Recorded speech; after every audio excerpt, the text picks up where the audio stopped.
Hey everybody, Brian here with BPS Customs.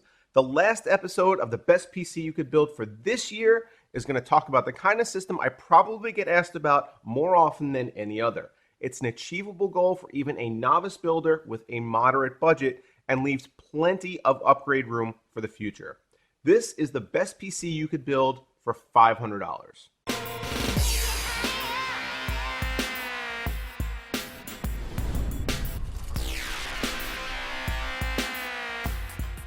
So 2 months ago, I built this, a $350 starter system that can rival the horsepower of many gaming consoles.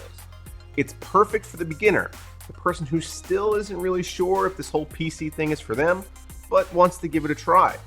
But for many people who already are established in the PC ecosystem and are looking to upgrade from hardware that's maybe several generations old, without completely blowing their budget, they might want a little bit more. What I've done for this video is put together a parts list that attempts to maximize performance per your dollar. We're going to try to squeeze as much as we can out of your $500. Now let's start off talking about what makes this system tick. The i3-6100 is the ideal processor for use in budget builds. It's a dual core with hyperthreading and comes clocked at 3.7 gigahertz, giving it really strong single core performance, which is great for gaming. It also won't break the bank, as you can scoop these up for around $100 US. We're going to be pairing the 6100 with the ASRock H110M HDS, a pretty basic LGA 1151 motherboard. I chose this board to keep costs down, but if building a similar system, you might want to spend an extra $10 or $15 and look for a board with additional DIMM slots and a second PCIe slot. The form factor we've chosen for today's build is Micro ATX. And Micro ATX does in fact support SLI configurations as long as you have the corresponding hardware. Our no-frills journey continues with the EVGA 430 watt 80 plus certified power supply and an 8 gig kit of G.Skill's Ripjaws 4 memory. Now for storage, it's no secret that an SSD is the single best thing you could add to your system to boost performance if you don't have one already. However, sometimes corners must be cut in order to come in under budget. And that's exactly what we are doing today. We're going with a single 1 terabyte hard drive from Western Digital, which you may recognize from some of my prior builds. Of course, it's going to suit our needs perfectly here, but if you can scrape together another $45, I would highly recommend picking up something like this. This 8-date 120 gig SSD is perfect for a budget boot drive. To maximize our gaming potential while keeping costs relatively low, this build will be rocking an EVGA GTX 1050 Ti. The newest card from NVIDIA. Now I did a full review of it, which you can find right up here.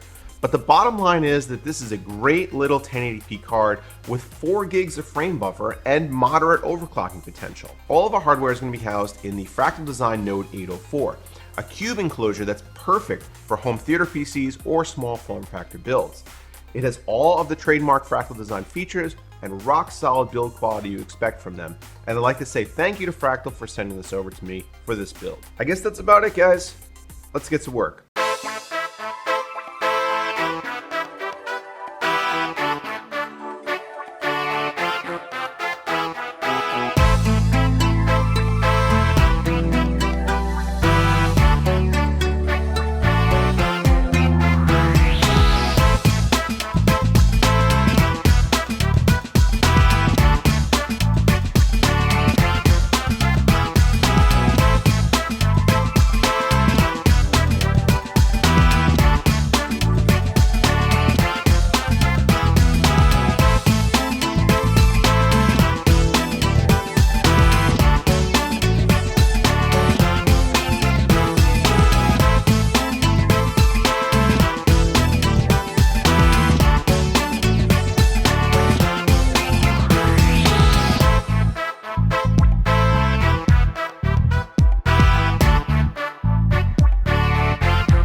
So as you guys can clearly see by the benchmarks, this system perfectly toes the fine line between performance and affordability.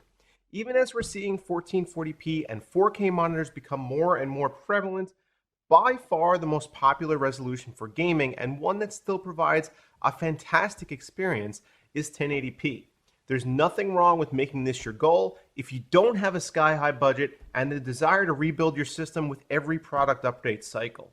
A system like this will be perfect for the next couple of years and can be easily upgraded by even a novice user.